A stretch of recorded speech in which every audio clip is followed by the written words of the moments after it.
এই শবে বরাতকে কেন্দ্র করে আমাদের বাংলাদেশে কিছু শ্রেণীর লোক শবে বরাতকে বানাইতেছে কিয়ামতের মতো, যেগুলি নাই সেগুলি বানাইতেছে, আর কিছু শ্রেণীর লোক আছে যেগুলি আছে সেগুলিকে বাদ দিতেছে। দুই রকমের লোক আছে। আপনারা হয়তো বক্তব্য শুনেছেন, একদলের শায়েখরা বলতেছে শবে বরাত জঘন্য বেদাত, আরেক দলের শায়েখরা বলতেছে না, শবে বরাতের দলিল আছে, কিন্তু আমরা যে হালুয়া রুটি গোস্ত পোলাও করে খেয়ে ঘুমায় যাই, এটা জঘন্য বেদাত। আরেক দল বলতেছে না, সারা রাত জেগে খালি আল্লাহর ইবাদত করো, ফজরের নামাজ হয় বললো না, হয় না। তাহলে দল কয়টা? আচ্ছা, এটা কি আমাদের সমাজের বাইরে দল না ভিতরে? সমাজের ভিতরে এখন শবে বরাতকে কেন্দ্র করে তিনটা দল দাঁড়িয়ে গেছে। কয়টা? তিনটা। এক দলের বক্তব্য হলো শবে বরাত কোরআন হাদিসে কিছু নাই। আপনাদের সামনে তিনটা হাদিস তেলাওয়াত করলাম, এর মধ্যে একটা হাদিস আছে হাসান, আমল করার মতো, আর বাকি দুইটা হাদিসই জয়ীফ হাদিস। শবে বরাতকে কেন্দ্র করে বিশুদ্ধ সনদ হাসান লি জাতিহি, বিশুদ্ধ সনদ অনুযায়ী একটা হাদিসও নাই। তবে বাকি আমল করার জন্য হাসান লি গায়রিহি, অন্যের কারণে হাদিসটা হাসান, মুতাওয়াতির হাদিস, অর্থাৎ সাহাবী আজমাইন থেকে আমল চলে আসতেছে। পরবর্তীতে মুহাদ্দিসিনে ইকরাম এই হাদিসগুলিকে কেউ জয়ীফ বলেছেন, কেউ মৌজু বলেছেন, কেউ জাল বলেছেন। আবার কিছু কিছু মুহাদ্দিসিনে ইকরাম বলতেছেন না, এই হাদিসকে জয়ীফ জাল বলার সুযোগ নাই। একজন রাবী আছে যে রাবীর কারণে পুরো হাদিসকে দুর্বল বলা যায় না। এখন এই দলিলগুলি তো আপনারা এইভাবে বুঝবেন না যে কোন হাদিস কি কারণে দুর্বল। এটা আপনাদের সামনে বলা মানে আপনাদের নেটওয়ার্কের বাইরের জিনিসগুলিকে ভিতরে নিয়ে আসা। এটা আপনাদের নেটওয়ার্কের বাইরে। বাকি এতটুকু বোঝা যাবে যে হাদিস আমলযোগ্য কিনা, এটা আজকে আলোচনায় বোঝা যাবে। ঠিক আছে তো ইনশাআল্লাহ? তো প্রথম যে হাদিসটা আমরা বলেছিলাম, এই হাদিসটা অনেক কিতাবে রয়েছে। মিশকাত শরীফে আছে, ইবনে মাজাহ শরীফের 1388 নম্বর হাদিস, মিশকাত শরীফের 1308 নম্বর হাদিস। এরকম বহু হাদিস রেফারেন্স এখানে দেওয়া আছে। এই হাদিসের মধ্যে আবু সাবরা মাতা, সুবরা মাতা বলে, সাবরা মাতা বলে, একজন রাবী আছে, বর্ণনাকারী। যে বর্ণনাকারীর স্মৃতিশক্তি একটু দুর্বল ছিল, কিন্তু মোটামুটি সে অনেক হাদিস বর্ণনা করেছে। অধিকাংশ মুহাদ্দিসিনে ইকরাম বলছেন তার কাছ থেকে হাদিস নেওয়া যাবে না, কারণ সে কোন জায়গাটা কোন জায়গায় লাগাই দিবে। এখন মোটরসাইকেলের রাস্তায় যদি মার্সিডিজ গাড়ি নামায় দেয় তাহলে মুশকিল না? বলেন, রাস্তা তো মোটরসাইকেলের, মার্সিডিজ গাড়ি নামায় দিলে রাস্তাও শেষ, গাড়িও শেষ। তো ইমাম যাহিবি রহমতুল্লাহ আলাইহি বলতেছেন যে না, সে সত্যবাদী একজন লোক, যদিও কিছু কারণে তার ত্রুটি বিচ্যুতি থাকতে পারে, কিন্তু আসলে সে ছিল কি? সত্যবাদী। তো আমাদের যে সিয়াসিত্তার হাদিসের কিতাব আছে কয়টা? 6টা। বুখারী, মুসলিম, তিরমিজি, আবু দাউদ, নাসাই, ইবনে মাজাহ। ইবনে মাজাহ শরীফের এই হাদিসটি 1308 নম্বর হাদিস। তার আগে একটা কথা বলে নেই, ইবনে মাজাহ শরীফ যদিও সিয়াসিত্তা হাদিসের কিতাব, কিন্তু সেখানেও প্রায় 38টা 39টা হাদিস মওজু আছে, দুর্বল। তার মধ্যে থেকে একটা হাদিস হলো عن أبي طالب رضي الله تعالى عنه قال قال رسول الله صلى الله عليه وسلم إذا كانت ليلة النصف من شعبان। হযরত আলী রাদিয়াল্লাহু তাআলা আনহু বলে, রাসূলুল্লাহ সাল্লাল্লাহু আলাইহি ওয়াসাল্লাম বলেছেন, যখন মধ্য শাবানের রাত আসে তখন তোমরা এই রাতে কি করো? ফাকুমু লাইলাহা, এই রাতে তোমরা কি করো? দাঁড়িয়ে নামাজ পড়ো, সালাত আদায় করো। ওয়াসুমু ইয়াওমাহা, এবং এর পরের দিন একটা রোজা রাখো। কয়টা? ভাই আমার তো কিছু বলবেন, আপনারা রোজা থাকেন আর না থাকে, হাদিসে যেটা আছে সেটা তো বলতে হবে। শরীরের শক্তি তো সবার একরকম নয়। যদি আল্লাহ পাক সুবহানাহু ওয়া তাআলা শক্তি দেয়, রোজা থাকবেন না? বলেন না? তাহলে শবে বরাতের রাত কবে হচ্ছে? 14 তারিখ দিবাগত রাত, রবিবার দিনগত রাত, ইবাদতের রাত। কুমু লাইলাহা, রাত্রি দাঁড়িয়ে ইবাদত করো। সেই রাতটা কবে? রবিবার, আগামীকাল শনিবার, পরের দিন রবিবার। রবিবার দিবাগত রাত, আর পরের দিন রোজা কয়টা? একটা। এরপরে বলতেছে ফাইন্নাল্লাহ ইয়ানসিলু ফিহা লিগুরুবিস সামাই লিগুরুবিশ শামসি ইলা সামাই দুনিয়া ফায়াকুলু, সূর্য অস্তমিত হওয়ার পর আল্লাহ তাআলা পৃথিবীর নিকটতম আকাশে নেমে আসেন এবং বলেন, কে আছে আমার নিকট ক্ষমা প্রার্থী, আমি তাকে ক্ষমা করে দেব। সুবহানাল্লাহ। আমার নিকট যে ক্ষমা চায় আমি তাকে, এটা সূর্য ডোবার পরে, সূর্য ডোবার, কে আছে আমার কাছে রিজিক চায় আমি তাকে রিজিক দান করব। সুবহানাল্লাহ। কে আছে তার রোগের জন্য আমার কাছে শেফা চায়, আমি তার রোগগুলিকে নিরাময় করে দেব। সুবহানাল্লাহ। তারপরে বর্ণনাকারী বলেন যে ফজরের ওয়াক্ত হওয়ার পূর্ব পর্যন্ত আল্লাহ পাক সুবহানাহু ওয়া তাআলা এইভাবে ডাকতে থাকে। তখন থেকে নিয়ে সূর্য ডোবার পর থেকে নিয়ে ফজর হওয়ার আগ পর্যন্ত। তো এই হাদিসের দলিল থেকে অনেকে বলে যে রাত্রে জাগে ইবাদত করো, কিন্তু একটা বিষয় আমাদের মনে রাখতে হবে, ইবাদতের মূল উদ্দেশ্য হলো আল্লাহ পাককে সন্তুষ্ট করার জন্য, নিজেরা সন্তুষ্টি হওয়ার জন্য নয়। কথা বুঝতেছেন? কাকে সন্তুষ্ট করার জন্য? না নিজেরা খুশি হওয়ার জন্য। তো আল্লাহকে যদি সন্তুষ্ট করতে যান তাহলে হালুয়া রুটি আর গরুর গোশত কি ওয়াজিব? এটা কি আল্লাহ সন্তুষ্ট হলো না নিজের পেট সন্তুষ্ট হলো? তো যখন মানুষ দামি খাবার খায়, কম খায় না বেশি খায়? কথা বুঝতেছেন আপনারা কিছু? বাসায় যখন ভালো রান্না হয় খাবার কম খায় না বেশি খায়? আচ্ছা, খাবার বেশি খাইলে ঘুম ধরে না জাগ্রত থাকে? তাহলে সন্তুষ্টি নিজের না আল্লাহ তাআলা? এত ধরলে হয়? আপনারা যা করেন তাই তো আমি বলতেছি, তাই না? হালুয়া রুটি যে খাইবেন, গোশত গরুর খাবেন, পেট ভরে যাবে না? খাওয়ার পরে যখন ঘুম আসবে তখন কি রাত্রে জাগরণ হবে? তাহলে সন্তুষ্ট কি আল্লাহর জন্য হলো না নিজের পেটের জন্য? তাহলে মূলত আপনারা সবাই বরত কি নিজের পেটের সন্তুষ্টির জন্য করেন না আল্লাহর জন্য করেন? যদি বলেন হুজুর আমরা আল্লাহর জন্য করি, তাহলে ভালো খাবারের ব্যবস্থা কেন করেন? আর যদি বলেন নিজের জন্য করি, তাহলে সারা রাত কেন জাগেন? প্রশ্ন কি দুই দিক থেকে আসে না? এর জন্য উত্তম সমাধান হলো ব্যক্তিগতভাবে বাড়িতে সবাই সাধ্য অনুযায়ী নামাজ পড়া, দরুদ শরীফ পড়া, কোরআন তেলাওয়াত করা, জিকির আজকার করা, দোয়া করা।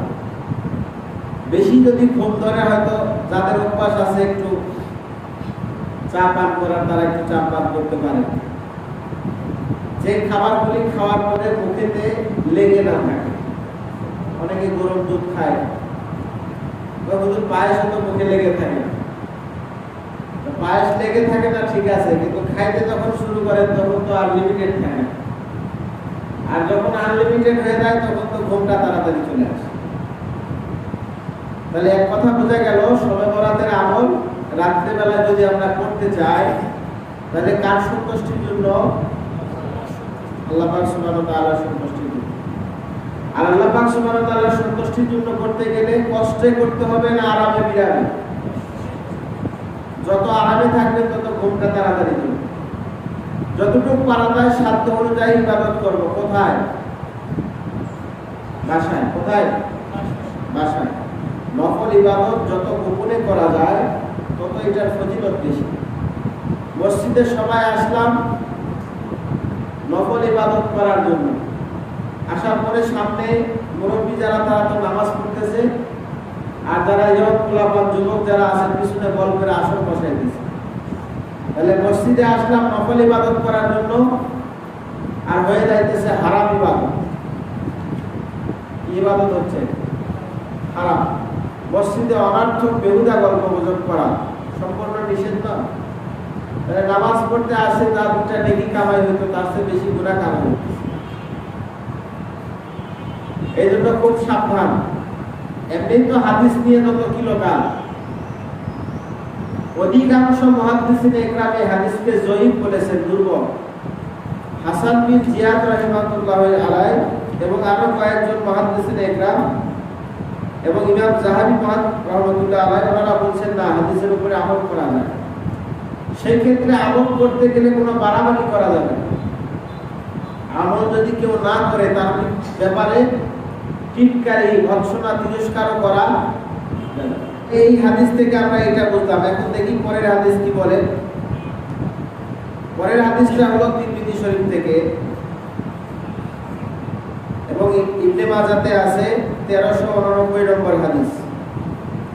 আর আয়েশা রাদিয়াল্লাহু তাআলা আনহা قالت فقدت رسول الله صلى الله عليه وسلم ليلة فخرجت فإذا هو بالبقيع فقال, তিনি বলেন যে এক রাতে আমি রাসূলুল্লাহ সাল্লাল্লাহু আলাইহি সাল্লাম কে হারিয়ে ফেললাম। অর্থ হলো রাসূলুল্লাহ সাল্লাল্লাহু আলাইহি সাল্লামের প্রত্যেক বিবিদের রুমে থাকার জন্য পালি ছিল, কয়দিন কোন বিবির ঘরে থাকবেন। ওই দিন পালি ছিলেন আম্মাজান আয়েশা রাদিয়াল্লাহু তাআলা আনহার ঘরে। তো রাসূলুল্লাহ সাল্লাল্লাহু আলাইহি সাল্লামকে আমি হারিয়ে ফেললাম, বিছানায় পেলাম না। আমি তার সন্ধানে বের হলাম, এসে দেখলাম তিনি বাকি কবরস্থানের পাশে দাঁড়িয়ে আছেন। তিনি বললেন, রাসূলুল্লাহ সাল্লাল্লাহু আলাইহি সাল্লাম আয়েশার দিকে তাকায় বলতেছেন, হে আয়েশা, তুমি কি ভয় করতেছো আল্লাহ ও তার রাসূল তোমার প্রতি কোনো অবিচার করবেন? আমি বললাম যে হে আল্লাহর রাসূল, আমি অনুমান করলাম যে আপনি অন্য কোনো বিবির নিকটে গিয়েছেন কিনা। তিনি বললেন যে আল্লাহ তাআলা শাবানে 15 তারিখ রাতে, অর্থাৎ 14 তারিখ দিবাগত যে রাত, সেটা কত রাত হয়? 15 রাত। দুনিয়ার কাছে আসমানে অবতীর্ণ হন। তারপরে কল পুত্রের বকরি পালের যে লোমের বকরির গায়ের যে পশমগুলি আছে, কল পুত্রের যে বকরিগুলি আছে, এই সমস্ত বকরির গায়ে যতগুলি পশম আছে, এইরকম পশম তার চেয়েও বেশি সংখ্যক লোককে আল্লাহ পাক সুবহানাহু ওয়া তাআলা এই রাতে মাফ করে দেন। সুবহানাল্লাহ। এটা হলো তিরমিজি শরীফে হাদিস নাম্বার 739। ইমাম তিরমিজি রাহমাতুল্লাহ আলাইহি বলতেছেন এই হাদিসটা জয়ীফ। হাদিস নিয়ে আসার পরে বলতেছেন কি এই হাদিসটা দুর্বল। এই হাদিসটা আবার ইবনে মাজাতেও আছে 1399 নম্বর হাদিস। আরো বিভিন্ন কিতাবে আছে, তো আমি সংক্ষিপ্তভাবে নিয়ে আসছি আপনাদের বোঝার জন্য, 2-4টা নাম নিয়ে আসছি, আরো অনেক আছে। তাহলে এই হাদিস থেকে আমরা কি বুঝলাম? যে রাসূলুল্লাহ সাল্লাল্লাহু আলাইহি ওয়াসাল্লাম কবর জিয়ারত করেছেন কোন রাতে? শবে বরাতের রাতে। কোন রাতে? এখন শবে বরাতের রাতে রাসূলুল্লাহ সাল্লাল্লাহু আলাইহি ওয়াসাল্লাম একাই গিয়েছেন না সমস্ত সাহাবীদের নিয়ে? একটু জোরে হাত বলেন না।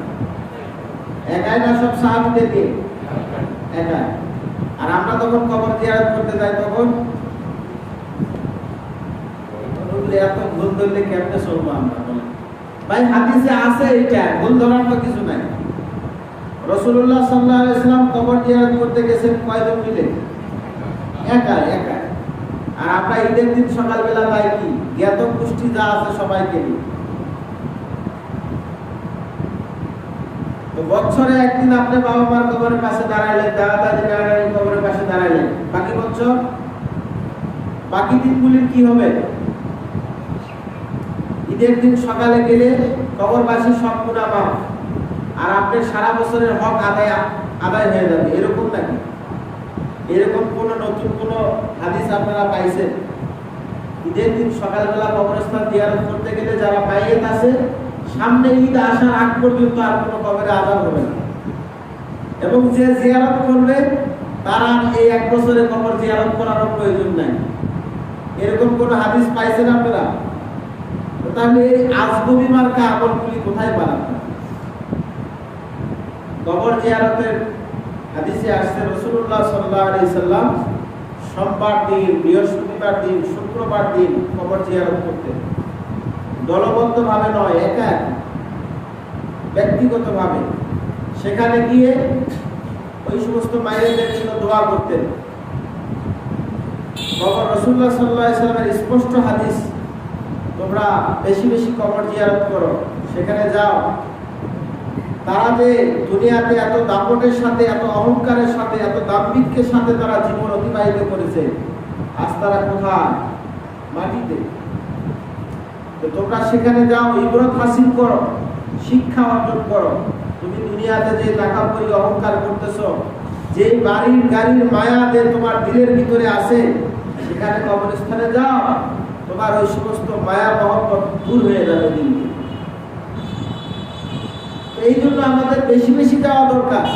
সোমবার, বৃহস্পতিবার, শুক্রবার সময় পাইলে যাওয়া দরকার। আর সেটা আমরা ওয়াজিব বানাই নিয়েছি এই দুই ঈদের দিন সকালবেলা।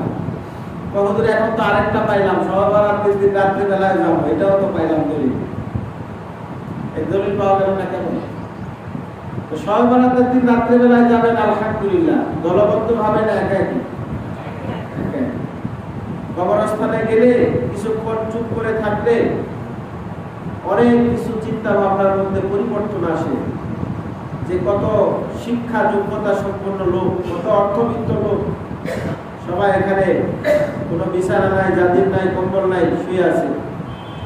আমাকেও তো এখানে আসতে হবে যে কোনো সময়, যে কোনো মুহূর্তে, যে কোনো দিন। এরকম একটা আবেগ ভিতরে জাগ্রত হবে, করবো ইনশাআল্লাহ। আল্লাহ তাআলা আমাদের সকলকে বেশি বেশি কবর জিয়ারত করার তৌফিক দান করেন। দ্বিতীয় নাম্বার যেটা হাদিস, তৃতীয় নাম্বার হাদিস সম্পর্কে অনেক মুহাদ্দিসিন একরাম বলেছেন এই হাদিসটা সহিহ এবং হাসান। এই হাদিসটা বিভিন্ন কিতাবে আছে, মিশকাত শরীফে আছে, আবু দাউদ শরীফে আছে। তারপরে তাফরিজ আল-বানি, আমাদের সৌদি আরবের যে বড় একজন শায়েখ ছিলেন, হাদিস বিশারদ, নাসিরউদ্দিন আল-বানি রাহিমাহুল্লাহ, কোরআন কিতাবেও এই হাদিসকে উনি হাসান বলেছেন। তো যারা বলে যে শবে বরাত বলতে কিছু নাই, তাদের বড় একজন শায়েখ তো নাসিরউদ্দিন আল-বানি, এবং তাদের কিতাবে জামিউস সগীর 1819 নম্বর হাদিস আমি দলিল নিয়ে আসছি। তাদের কিতাব যেটা আছে ইন্টারনেটে সার্চ দিলে পাবেন, জামিউস সগীর তাফরিজ আল-বানি, ওই কিতাবের মধ্যে এই হাদিসটা আমি নিয়ে আসছি। এখানে হাদিসটা হলো আর আবি মুসা আশআরী রাদিয়াল্লাহু তাআলা আনহু আন রাসূলিল্লাহ সাল্লাল্লাহু আলাইহি ওয়াসাল্লাম قال ان الله لا يطلع في ليله النصف من شعبان। আবু মুসা আশআরী রাদিয়াল্লাহু তাআলা থেকে বর্ণিত, রাসূলুল্লাহ সাল্লাল্লাহু আলাইহি ওয়াসাল্লাম বলেন, আল্লাহ তাআলা শাবানের অর্ধরাত্রে অর্থাৎ 14 তারিখ দিবাগত রাতে আত্মপ্রকাশ করেন। ওয়ায়াগফিরু লিজামিই খালকিহি ইল্লা লিমুশরিকিন আও মাশাহিন। তিনি সৃষ্টি জগতের সকলকে ক্ষমা করে দেন, শুধু দুই শ্রেণীর মানুষকে ক্ষমা করেন না। এক শ্রেণীর মানুষ হলো যারা মুশরিক, আল্লাহ তাআলার সাথে কি করে, আরেক শ্রেণীর লোক যারা হিংসুক, যারা সব সময় হিংসা নিয়ে থাকে। এই দুই শ্রেণীর মানুষকে আল্লাহ পাক সুবহানাহু ওয়া তাআলা ক্ষমা করেন। এই হাদিস থেকে কি বোঝা যায়? 14 তারিখ দিবাগত রাত্রে শাবানের অর্থাৎ শবে বরাতের যে রাত, এই রাতের এই হাদিসকে নাসিরউদ্দিন আলবানী রাহিমাহুল্লাহ উনি বলতেছেন হাসান, হাসানি জাতি হোক আর গৈরি হোক।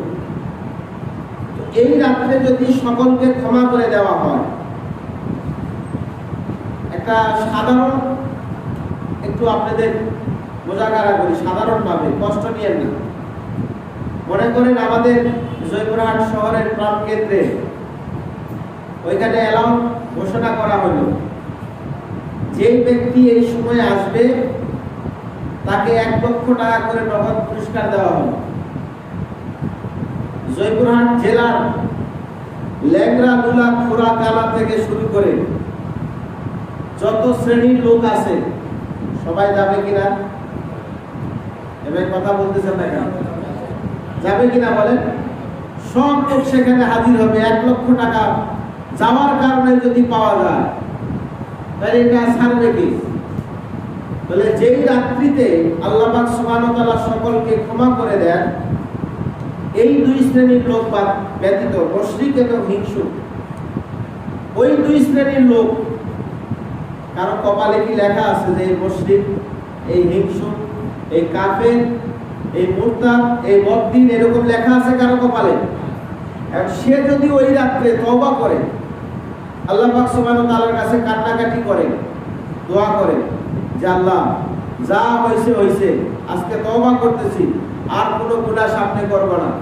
আল্লাহ পাক সুবহানাহু ওয়া তাআলা যদি তার গুনাহগুলিকে কবুল করেন, তার গুনাহগুলিকে maaf করে দেন, তওবা যদি কবুল করেন, তাহলে সে ওই রাতে ক্ষমার অন্তর্ভুক্ত কিনা? এবার বলেন না কেন? তাহলে সে যদি ওই রাতে ক্ষমার অন্তর্ভুক্ত হয়, তাহলে সেটা কোন রাত? বলেন না কেন? শবে বরাত। তাহলে শবে বরাতে যদি সে ক্ষমার অন্তর্ভুক্ত হয়, তাহলে তোমরা যে বলতেছো শবে বরাতের কোনো হাদিস নাই, শবে বরাতে ইবাদত করা সম্পূর্ণ বেদাত, এই বক্তব্যটা তোমরা এত শক্তির সাথে কেমনে বলো? তবে হ্যাঁ, তোমরা যেটাকে বেদাত বলতেছো ওইটাকে আমরাও বেদাত বলি। যেমন ইবাদতের রাতে কার সন্তুষ্টি? একটু আগে যে আলোচনা হলো, আল্লাহর না নিজের পেটে? তো আল্লাহর সন্তুষ্টি হইলে তখন হালুয়া রুটি খাবেন, গোশত খাবেন, সন্তুষ্টি কার হইলো? আল্লাহর না নিজের পেটে? তো নিজের পেটের যখন সন্তুষ্টি হবে, তখন ঘুম কি দেরিতে আসবে না তাড়াতাড়ি আসবে? তাড়াতাড়ি আসবে না? তো তাড়াতাড়ি যখন চলে আসবে ঘুম, তখন কি ইবাদত আল্লাহর জন্য হবে না পেটের জন্য হবে? ভাই সোজা হিসাব। এই জন্য তোমরা যেটাকে বেদাত বলো, আমরাও ওইটাকে বেদাত বলি, যে এই দিন ভালো খাবারের ব্যবস্থা করা, এই দিন আত্মীয় স্বজনের বাড়ি ঘোরাফেরা করা, এই দিন মসজিদে এসে গল্পগুজব করা, এই দিনকে সব ধুমধাম করে তৈরি করা, এটা স্পষ্ট বেদাত, এটা আমরাও বলি। কিন্তু যদি কোনো ব্যক্তি ঘরের কোণাতে জায়নামাজ দিয়ে বসে তাসবিহ তাহলিল করে, কোরআন তেলাওয়াত করে, দরুদ পাঠ করে, নামাজ পড়ে, দোয়া করে, কান্নাকাটি করে, তওবা করে, তাহলে এটাকে বেদাত বলার কোনো সুযোগ নাই। আল্লাহ পাক সুবহানাহু ওয়া তাআলা আমাদের সকলকে বোঝার তৌফিক দান করেন, আমল করার তৌফিক দান করেন। পরে যারা আসছেন 14 তারিখে দিবাগত রাত, অর্থাৎ আগামীকাল শনিবার, পরের দিন রবিবার, রবিবার দিনগত রাত্রে ইবাদত সাধ্য অনুযায়ী বাসায় না মসজিদে? কোথায়? একটু জোরে বলেন যারা পরে আসছে, শুনো, কোথায়? বাসা। সাধ্য অনুযায়ী, প্রেসার দিয়ে, শরীরে চাপ দিয়ে নয়। আর তারপরের দিন সোমবারে একটা রোজা রাখা। কয়টা রোজা রাখা? তাহলে সোমবারে রোজা রাখতে গেলে সাহারি কখন খাইতে হয়? মাশাআল্লাহ, আপনারা তো সবাই পারেন। ঠিক আছে, সবাই সুন্নত করে নিন। সুবহানাল্লাহ।